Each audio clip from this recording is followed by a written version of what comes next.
Hi, and thanks for connecting with me at Voice for Kids. I just thought I'd give you a topic that I talk about in my new online course, How to Reconnect with Your Child After Your Separation. Many people ask me about the course and what it consists of, and as I've said, it's 12 hours of content. We talk through communication, parents and step-parents, and moving forward. But I think what I really want to do is give you one of the topics now, and that's called the handovers. So I talk about the problem and how I feel that problem is for the children, how I feel that was for me as a child, but most importantly, the solutions. So let me give you one example I talk about in the handovers. Many parents tend to go to a location like McDonald's to have that handover to the other parent. But what you're forgetting is that is actually a place that children find fun, exciting. It's a favorite place, it's one of their favorite meals to eat. And what's happening is when you choose a location like that, the memory of that fun place suddenly gets dampened by that's the handover, because sometimes for some children it's very traumatic pulling up to that handover. They feel bad leaving mum to go to dad, they feel bad leaving dad to go to mum, they feel torn in the middle, and that's all done in the area of a happy place.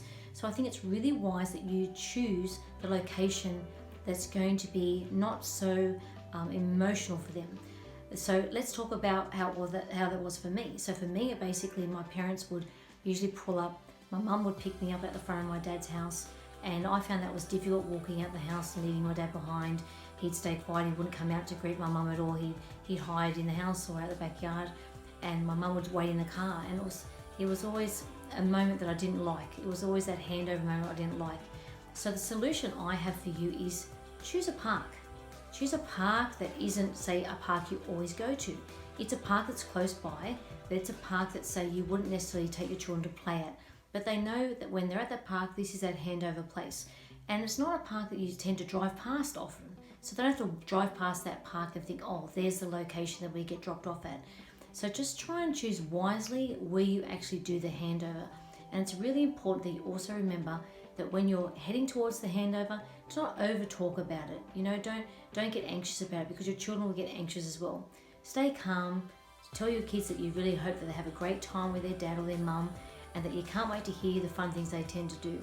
If you're always talking about how you're feeling and how you're going to be lonely when they go, it's not going to help them feel comfortable to leave you.